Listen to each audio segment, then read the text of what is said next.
మనకు ఆదివారం సెలవు ఎందుకు వస్తుందో ఎప్పుడైనా ఆలోచించారా?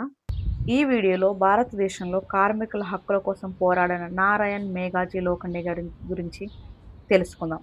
ఆయన కృషి వల్లే మనకు ప్రతి వారం ఒకరోజు విశ్రాంతి లభిస్తోంది. ఆదివారంలో ఒక్కరోజు మాత్రమే కాదు, ఒక మనిషి వల్లే మనకు ఆదివారం సెలవు వచ్చిందంటే నమ్ముతారా? బ్రిటిష్ కాలంలో భారతదేశంలో కార్మికులకు వారంలో ఒక్కరోజు కూడా సెలవు ఉండేది కాదు.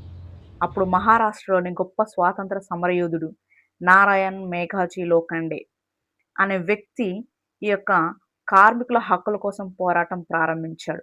ఆయన బ్రిటిష్ ప్రభుత్వానికి చెప్పిందొకటే, మాకు వారానికి ఒక రోజు విశ్రాంతి కావాలి.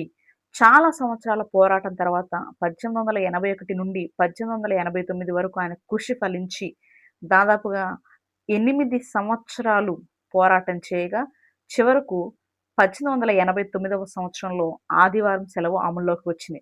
అప్పటి నుంచి ఇప్పటి వరకు మనం ప్రతి వారం ఒకరోజు విశ్రాంతి తీసుకుంటున్నాం. మనకు ఈరోజు రిలాక్స్‌గా ఉండే అవకాశం ఇచ్చిన ఆ మహానుభావుడిని గుర్తుపెట్టుకోవాలి. ఆయన కృషి వల్లే మనకు ప్రతి వారం ఒకరోజు విశ్రాంతి లభిస్తోంది.